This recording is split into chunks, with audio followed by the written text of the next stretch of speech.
Bumstead. I'm a mom. I live in West Hills. Can you get closer to the microphone? Can you hear me? Thank you. This is my daughter, Grace. She was diagnosed with cancer 3 years ago with an incredibly rare form of leukemia. I'd like to introduce you to Hazel. She's from Simi Valley. She is in Children's Hospital today, receiving chemotherapy to save her life. She was diagnosed with neuroblastoma in 2013. This is Sophia. She's from Bell Canyon. She was diagnosed with neuroblastoma in 2011.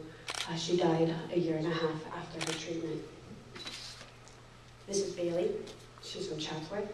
She was also diagnosed with neuroblastoma in 2014. She died at 2 years old. It's hard for me because these are all the children that we've mapped. These are children that I know personally who have childhood cancer in our local area. I appreciate that so much research has been done. My problem is with the methodology itself. I've spoken with Dr. Hal Morgenstein, who is one of the primary epidemiologists who put together the report, and only a 2-mile radius on adult cancers was researched. However, according to the National Cancer Institute, many studies have shown that exposure to ionizing radiation can cause damage to the DNA, which can lead to the development of childhood leukemia and possibly other cancers. And I tried to get more information out of Dr. Morgenstein to ask him, are we safe in our community? Is this really a threat, or am I overreacting? He couldn't give me that answer. He was very nice but very firm that he did not have the data available to assess any risk to children outside of that 2-mile radius. And there's a lot of complicated reasons for that, some of it having to do with the way the HIPAA laws are interpreted, that you cannot compare our area to other local areas to see if we are above the national average. However, I would like to say that on that map, I have 10 cases of childhood cancer that I think are the most compelling to say that more research needs to be done before we can move on to say that it is safe enough to limit the cleanup. Neuroblastoma, of those 3 cases that I just showed you, all those children live within a 5-mile radius of the Santa Susana site. There are only 700 cases nationally. So if you put that over the 3-year range that those children were diagnosed, there's only 2,000 cases out of 73 million children in the United States who will get that disease. We have 3 of them right here. Brain tumors, there are only 5,000 cases of pediatric brain tumors. And over 2 years, we had Daniel pass away last year of DIPG, an inoperable, untreatable brain cancer in Simi Valley. 3 years ago, we had Dylan with optic nerve glioma from West Hills. We had Tyler from 2015, medulloblastoma brain cancer from West Hills. Wendy, 2015, brain tumor, Chatsworth. Right there, we have 4 out of 5,000 cases living very close. We have Irwing's tumors, nearly 200 cases of that nationally. Ms. Benson, I'm sorry you've run out of time. Thank you so much. I'll be submitting my map. In Ventura. I'm also the president of Physicians for Social Responsibility Los Angeles. Thank you for having us here today. I'm going to be reading an op-ed that was published in this week's Star that I wrote. Our region has just been hit by 2 significant events that affect the health of our community. While we have long awaited some relief from our drought, torrential rainstorms inundated the Santa Susana Field Lab, one of the most polluted places in our state. Runoff from far lesser storms in recent years has resulted in more than 200 instances in which highly toxic and radioactive contaminants migrated off-site at levels in excess of state pollution limits. And one can only imagine the effect these recent large storms have had. Around the same time, the Department of Energy broke its solemn cleanup commitments and announced it would leave as much as 99% of the soil contaminated at the field lab site not cleaned up. Unless people rise up and our elected officials act strongly to enforce the promises, people in the neighboring communities will be at the perpetual risk from migrating radioactivity and toxic chemicals. The field lab housed 10 nuclear reactors, of which at least 4 suffered accidents, including a partial nuclear meltdown in 1959. There was a factory for fabricating reactor fuel rods out of plutonium, which is perhaps the most deadly substance on our planet. In a hot lab there, highly irradiated nuclear fuel rods shipped in from around the nation were cut apart, releasing several radioactive fires.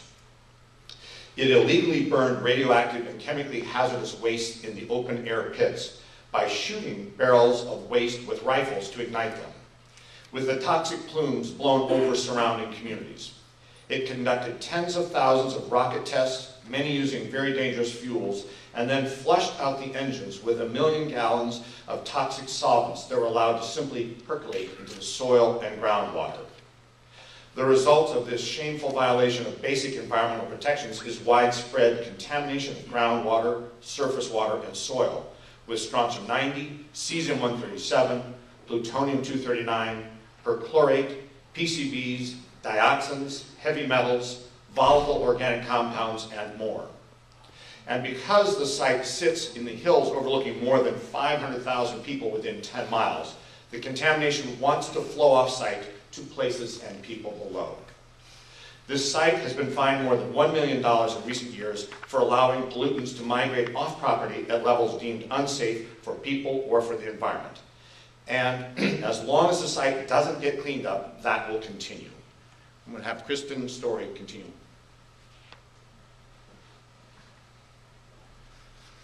Kristen's story will be followed by Bonnie Klea, will be followed by Sheldon Plotkin.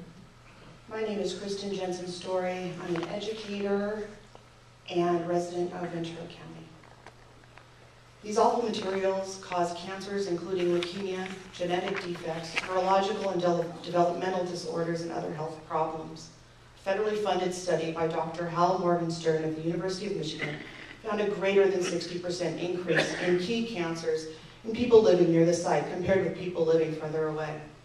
Another government-funded study by a team from UCLA led by Dr. Yoram Cohen concluded that numerous pollutants from the site had migrated off-site at levels in excess of EPA levels of concern.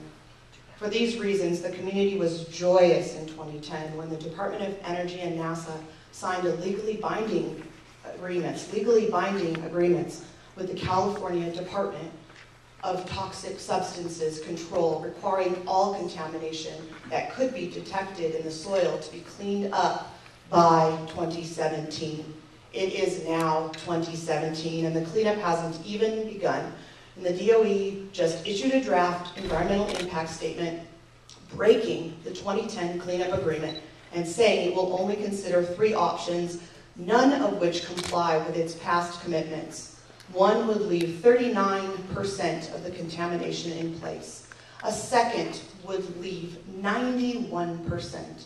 And the third would walk away from a staggering 99% of the contaminated soil, just leaving it in place. The 2010 agreement barred any consideration of leave-in-place alternatives. The DOE has essentially thumbed its nose at California. Even if the cleanup agreement didn't exist, the decision on how much toxic pollution to clean up doesn't rest with the polluter, but with the state regulator. The DOE can't decide to just walk away from most of the contamination. But the state has been remarkably silent so far in response to this assault on its authority. Indeed, it has in its own actions undercut the cleanup agreement it signed. Toxic Substances Control is years late on its own environmental impact report and has been busy undermining the cleanup in other ways as well. In 2010, we were promised that with a couple of narrow exceptions, all of the soil contamination that could be detected would be cleaned up. Now it appears likely that close to none will be, and the people in the area will continue to be, the children, will continue to be at perpetual risk from migrating radioactive and toxic contamination, unless they speak out now, loud and clear, and their elected representatives do the same. I'm a teacher for a reason. I'm a mother. This isn't right. Thank you. Thank you, Ms. Story.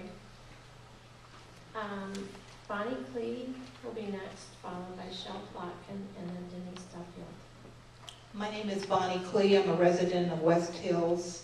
I worked up at Santa Susana in my young years, and I developed bladder cancer 20 years after I left.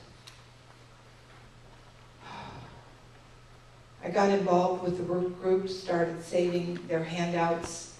I had boxes of data. And then I started getting phone calls from all the other workers. They all had cancer, the same kind of cancer I had. And by 2000, the federal government took responsibility for 350 companies in America that exposed their workers to radionuclides and chemicals without their permission. And then when they filed a lawsuit, they sent federal lawyers in to help. So by 2006, I looked at the records, only 2 workers had been paid out of thousands who were trying to get compensated, and there was one last resort where you could file a special exposure cohort proposition, and I did that. And last Christmas, we got compensated for years up through 1988. So all the workers from Downey, Canoga, DeSoto, and Santa Susana who worked in the nuclear area will be compensated. And my only enemy was Boeing, the Boeing company. They listened in on my work group conversations. They came to the meetings I had with the federal government. They wrote letters. They were the only enemy. They did not want their workers to be compensated. And I've seen the toll in my neighborhood. My community was built in 1959 on my street of 15 houses. There were 1 or 2 cancers in every single house from the 1959 houses. This is now the second young mother, I've seen come forward with children who are all sick. And of course we have the National Academy of Science who studied Japan, and they found that the women and children were 50% more at risk for cancer than the men. And I say clean it up, all of it, all that you can. And it's not up to DOE and the neighborhood to make comments and pick out our cleanup. It's up to the state of California and the EPA, DTSC from the state. Anyway, thank you. Thank you, Yvonne. Sheldon Plotkin will be followed by Denise Duffield and Don Kowalski.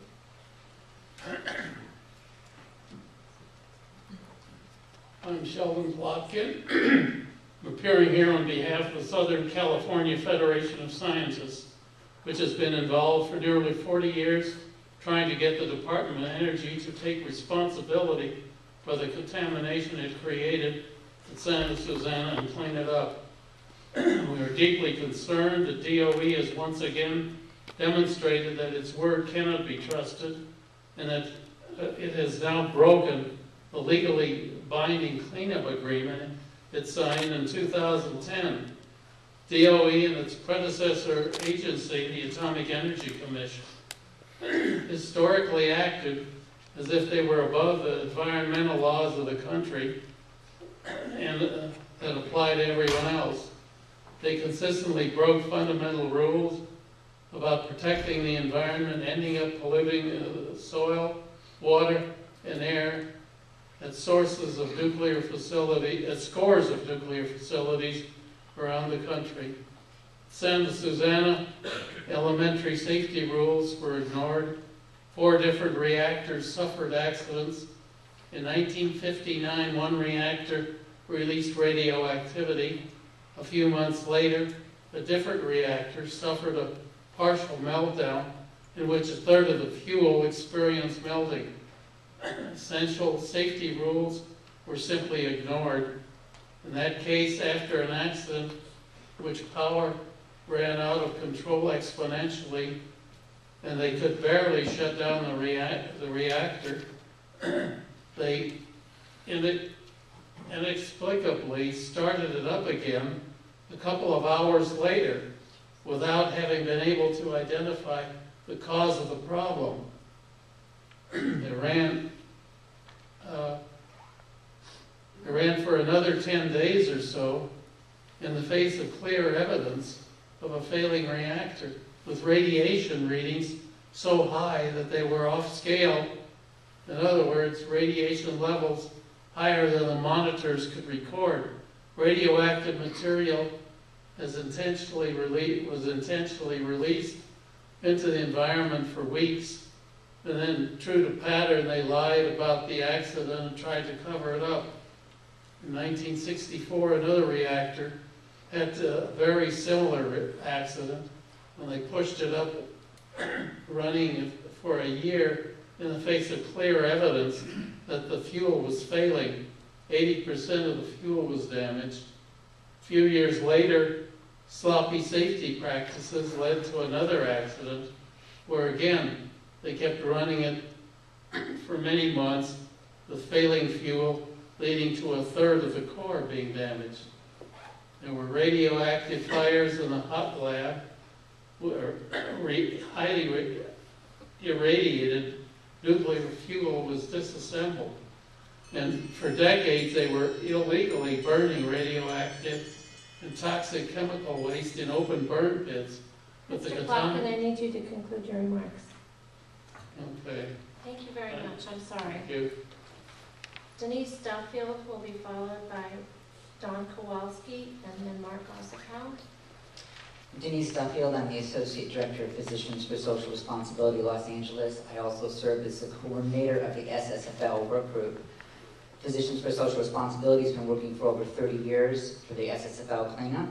We thought we finally had a cleanup in 2010 when DOE signed the AOC to clean up to background levels of contamination, but the ink was barely dry before DOE started trying to break out.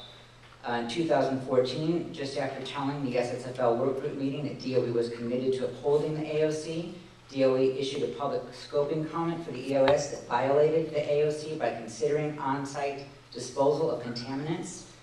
DOE told us then that the draft DEIS would be done by 2014, finalized in 2015, and cleanup done in 2017.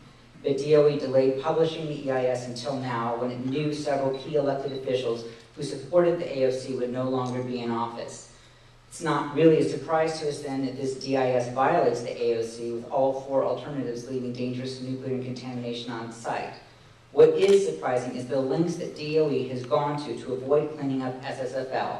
Last year, we discovered that DOE was secretly funding a group, the SSFL CAG, to help it break out of the AOC. The group has several ties to the responsible parties, including someone who's still a consultant to the DOE, and you've heard from some of those good people already.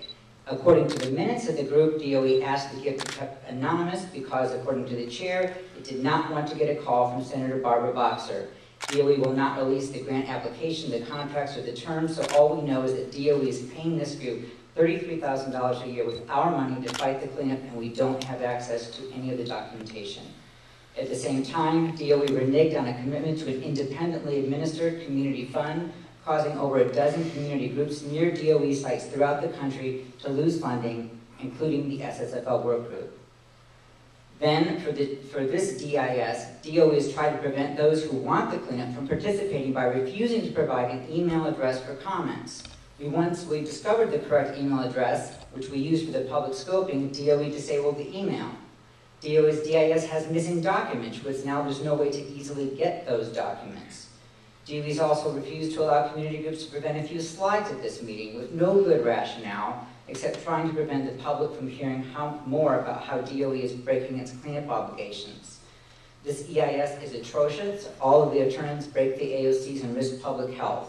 For DOE to try to show this cleanup in terms of trucks instead of contamination is absurd. When you see this many trucks, you think this much contamination. That's how it should be regarded.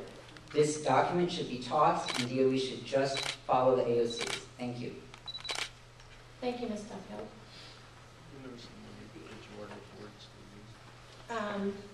Don Kowalski will be followed by Mark Osikow and then John Lucas. Hi, good morning. When we started off on this journey, almost 28 years ago, 28 in May, we started meeting in homes with the departments, 4 of us. Look at the room now. I mean, it's still very small considering how many people are affected by this horrendous site. Really, you know, you can look at how many truck levels that you want, but whatever pollution is left up there is potentially harmful to everybody in this room and everybody in the valley, part of the San Fernando Valley, the Conejo Valley. I'm a cancer survivor. I don't blame it on anything. was the luck of the draw for me. But I listened to the mom who has to cradle her baby with cancer, and I can't think of anything more horrific. I think of the retinoblastoma moms, the 9 of them, who came to the meetings before Boeing paid them off. And I think there were 9 cases, and there were only 250 nationwide, 9 cases around the site. Those moms carried their babies for 9 months, and when they were born, it was in utero. Then what did they think when they were saying, when they were holding their baby? They wanted that baby to look at their faces, look at the world, see what they could see in the few months before those eyes were removed. Because retinoblastoma is a cancer of the eyes. I don't think that you can put a number on truckloads when you're talking about cancer. I remember when the oncologist told me that you have breast cancer, and I know that it feels like a truck hitting you. I mean, there are many people. I've heard John Lucas say, you know, we don't have cancer. You are so lucky if you never hear those words, believe me, because suddenly your world spins before you. You look at your children in a different way. You look at your husband in a different way.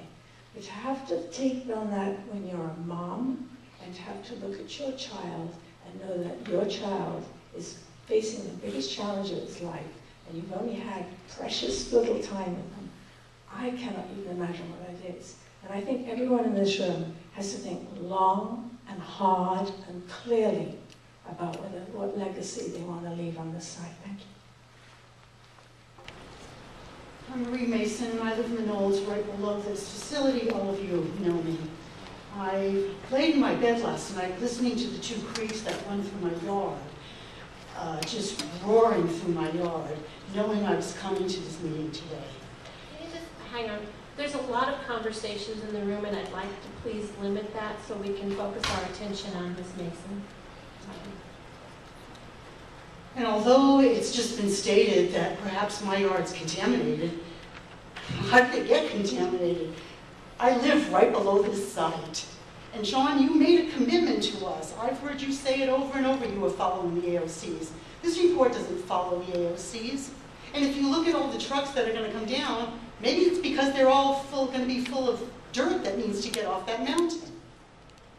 I know you all live in Simi, but it helps us hold the billions. We have spent billions of dollars. I ain't making any money off of this. Let me tell you, I've probably spent 27 years of my life putting money into doing this. I don't make a dime out of this. I've lost my property values. I live below it. I have phone calls constantly from people that want to move into my neighborhood, but they're scared, and I can't give them an answer.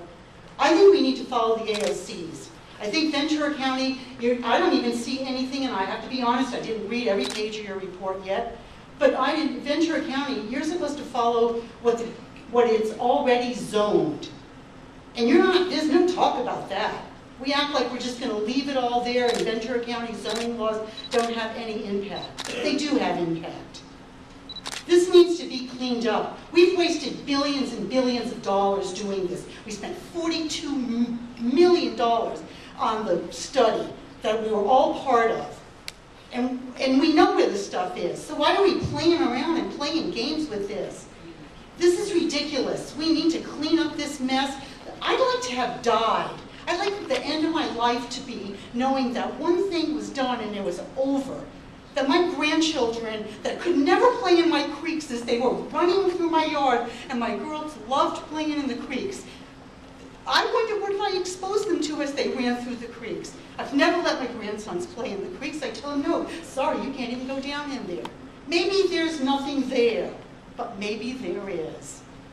And I just want to announce that the Santa Susana Work Group, which everyone so wanted to shut us down, we're not being shut down. We are a voice, and we are not going to end our voices, ever, if it's to my last breath. We have our next meeting on March 8th, and maybe you can come and hear the other side of the story.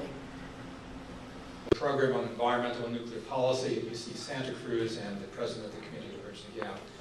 I have less than 180 seconds to try to rebut a half-hour presentation filled with falsehoods by the Department of Energy, knowing lies. You said that the first option complies with the AOC, yet it actually leaves in place 39% of the contamination when the AOC bars leave in place alternatives. Every exemption you claim in there is in fact contradicted by the AOC. You have no biological opinion by Fish and Wildlife, you have no recognized Native American artifacts, and the attenuation is barred. The next option violates not just the AOC, but the 1995 joint policy with the U.S. Environmental Protection Agency, the DOE entered solemnly into, which doesn't seem to bother the DOE to enter into agreements to break, which promised that all DOE sites would be cleaned up consistent with the EPA's CERCLA guidance. EPA's CERCLA guidance bars averaging for residential scenarios, bars it for any scenario where there is non-random use. EPA guidance further bars the exclusion of the backyard garden for the suburban residential. You folks claimed that you were complying with the standardized risk assessment methodology by DTSC, which actually includes the backyard garden, and the DTSC policy that you have to do things based on current zoning, which Ventura has already identified for you as ag, and allows suburban residential to be garden. By doing so, you lied to this community to tell them that there would essentially be no risk in leaving 99% of the contamination there. You said it's a 1 in a million risk. But to do that, you purposely used a risk-based screening level that is 1,000 times higher than the EPA standard or the standard in the DTSC SRAM. You knowingly lied to tell people that the only problem is trucks, which is what you've been trying to scare people about so that they'll back you in your efforts to break out of the cleanup. Your third option says you will use 25 millirem a year. If people don't know what that is, that means you would be forcing people to get the equivalent of a chest x-ray every month from the moment of conception to the moment of birth. You said that's consistent with EPA's guidance. EPA bars the use of 25 milligrams, says it's non-protected. And because you're averaging and because you are also not including the full suburban residential scenario, it's actually the equivalent of 100 chest x-rays a month, your third option. And I want everyone in this audience who thinks twice about getting one chest x-ray to think about the morality of demanding that people be exposed to the equivalent of 100 a month because a department contaminated the site by breaking the law and now is breaking its commitment to clean it up. So the fundamental point is that, one last thing, you don't even have the right to do this EIS. The Department of Toxic Substances Control is your regulator. Under RCRA, the polluter doesn't get to pick up how much contamination it's going to clean up. You can't break the AOC, you don't have that legal authority, and you can't break RCRA. And it is a shameful thing to break your promises and to put people's lives at risk. I don't know how you can sleep. Margery Brown. Do we need that to adjust that for you? My name is Margery Brown, and thank you for helping her. I have been working on the cleanup for 10 years now. I am on the board of the West Hills Neighborhood Council, have been on the Environment Committee for 10 years, read the cleanup, and my friends on the board tell me that every once in a while I turn back into a probation officer. Well, I can't help it. I was one for 45 years, spending great amounts of energy and time working with kids to get them to stop trying to manipulate the system and to take responsibility for what they do, to be accountable. And when adults, and particularly government adults, are exhibiting the same kind of manipulative behavior, it really appalls me. So I turn back into a DPO once in a while, and you'll have to forgive me. I don't mean to scold you, but I am seeing very upsetting attempt to break the AOCs all over the place. Not one of the 4 suggestions that you have made in your EIS is acceptable, and all of them violate the AOCs, which do not have any provision for risk-based analysis. And the talk is constantly about risk-based this and risk-based that. Hey, you signed a legal agreement I expect you to uphold it. That agreement provides for taking care of nature, for taking care of Indian caves and paintings, all of the things that those who are concerned about the environment care about. There is a vision that I have of all those trucks that were running up and down Woolsey Canyon when the place was open, and when you were making your huge nuclear mess and chemical mess. There were trucks then.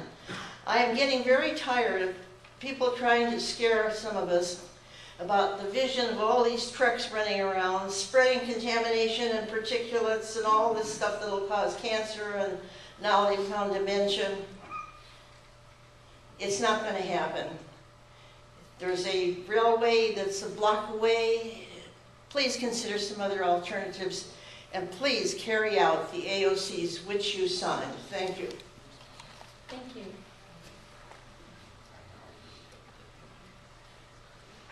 Elaina Semper will be followed by Christina Walsh, and then Kamara Sams. My name is Elaina Semper. I'm a certified climate reality project leader. I'm on the Porter Ranch Neighborhood Council. Thank you. The Porter Ranch Neighborhood Council Sustainability Committee. I'm speaking on behalf of myself. I grew up in the valley, unaware of my playground being in a contaminated, toxic wasteland. Our winds are strong and unpredictable, and we're atop a serious earthquake fault, making partial remediation unacceptable. Alternative solutions and alternative facts just don't make sense. I urge the Department of Energy to fully support AOC. Thank you. Thank you. Christina Walsh will be followed by Kamara Sams, and then Brant Armbruster. Hi, my name is Christina Walsh. I live in West Hills. I've been involved in this for a very, very, very long time, and I can't believe we're still trying to consider what we should do. You know, it's like Groundhog Day nightmare. I do believe that the AOC is the one, and we should be kind of, it's sort of weird. We're sort of in this place where we're pretending that there isn't a brand new administration and a new world ahead of us when it comes to the environment, and I think we should pay keen attention. There is legislation on the table to remove the EPA by 2018, so let's get a little perspective. The AOC is, I believe, the only place where the federal government, the federal entities, the responsible parties, voluntarily agree to do what is asked to be regulated by the state of California. So when we try to bash away the agreement, the one and only thing that is holding it together, I am concerned about that.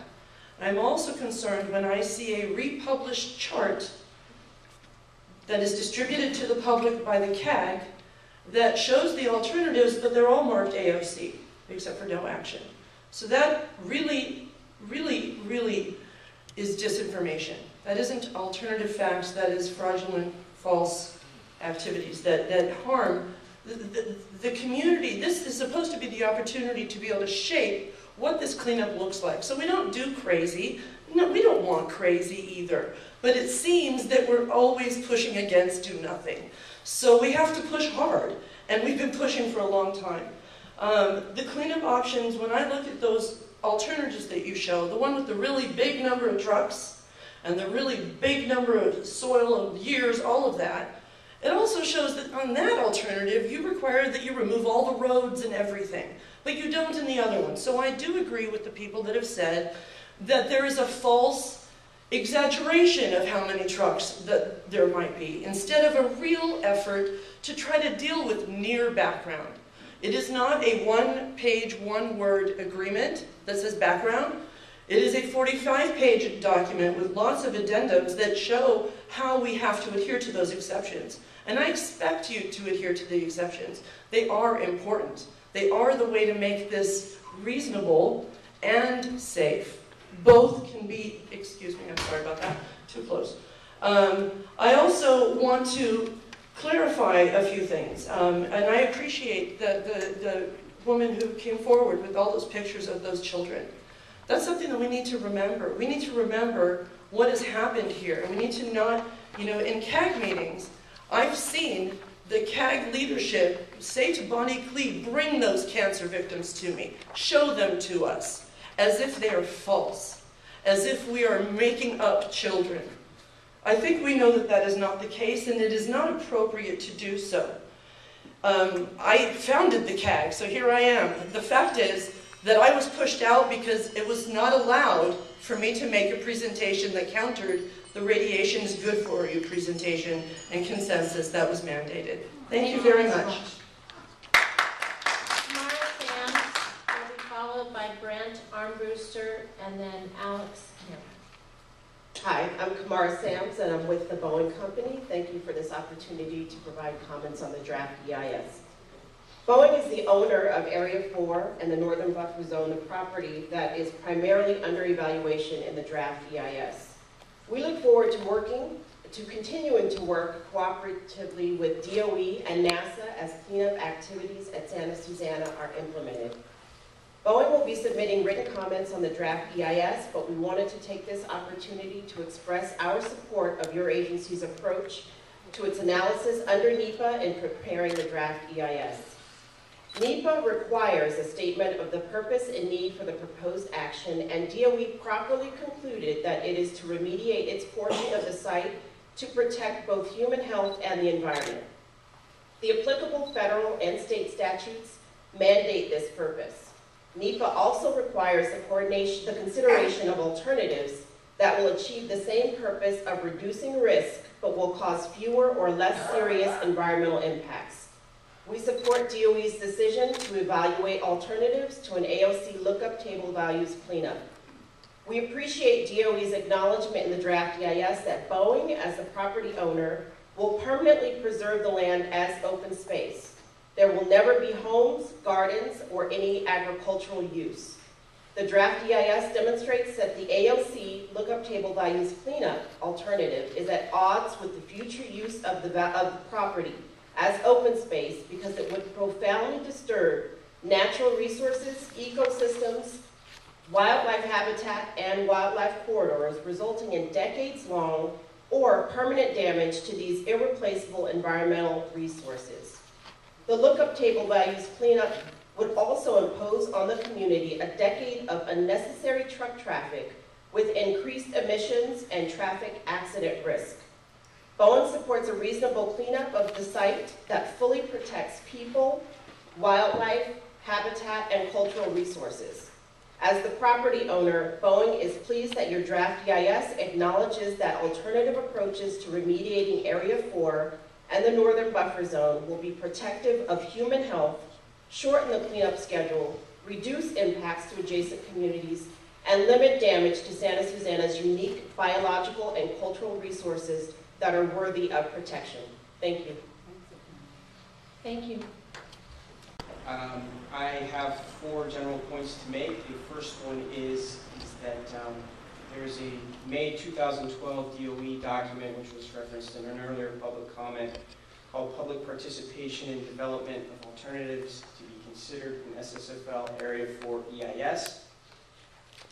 In that document, which is a document generated by DOE, it says that the AOC dictates, well, first of all, it says that the DOE is committed to full compliance with both the 2007 and 2010 orders, the 2010 order being the AOC. It says, however, neither order dictates how DOE should accomplish the cleanup standards. So DOE has committed to the AOC, it's signed it, and then has also followed through in writing by saying that it would comply with it, and the only caveat is how it would comply, not whether it would comply. None of the 4 options identified in the draft EIS would comply with the AOC. The Council of Environmental Quality has stated that there's no need to consider options that would violate the AOC. That's the Federal Council of Environmental Quality. There's been no identification of any regulatory or statutory basis for violating the AOC. There's been no authorization by Congress to do so. DOE essentially says the AOC, and this is in the draft EIS, would take too long to comply with, would be too expensive and difficult, but nowhere does it say it would be impossible. The second point is truck routes. There is a nearby rail station that would create a truck route that would avoid houses, but for some reason that wasn't considered in the draft EIS, and there's no explanation for why that wasn't considered. Third, the draft EIS in Appendix F, page 16, says that Area 4 and the Northern Buffer Zone have cultural resources, but all cultural resources identified in the appendix state that they were unevaluated by the National Register of Historic Places or the California Register eligibility, which means nobody has identified these as cultural resources. This is just a claim based on no evidence or no designation by a government agency. The fourth point is that DOE in the draft EIS claims that a large portion of Area 4 is culturally or biologically exempt. That ties into my third point, which the cultural resources have been unevaluated. But Appendix 13 also identifies sources that are not provided by DOE in the draft EIS, and therefore it's impossible for the public to comment. These are 13 different sources. Thank you, Mr. Zepeda. Greg Williams. I'll have to comment later in my piece. Okay. Michael Rincon, followed by Leanna Brand, followed by Stephanie McIntyre.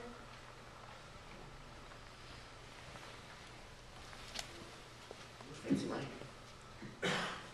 Alright, good afternoon everyone. My name is Michael Rincon. I am a student at UC Santa Cruz and a local from the area. I'm also deeply upset that the DOE has broken its legally binding obligations for full cleanup of SSFL and now wants to leave in place, not clean up, vast amounts of contamination it created over decades of environmentally irresponsible practices at SSFL. It appears that DOE's environmental irresponsibility continues. At the heart of DOE's draft EIS is a breathtakingly false claim that leaving the radioactive and toxic chemical contamination would produce no risk. It makes that claim with an extraordinarily dishonest assertion that it would clean the site up to risk-based screening levels for suburban residential use, and that the risk would be 1 in a million or 10 to the minus 6. And you have heard today the bald-faced lie. The DOE's options 2 and 3 are following the DTSC-approved Standardized Risk Assessment Methodology, or SRAM. But it turns out that all this is completely false.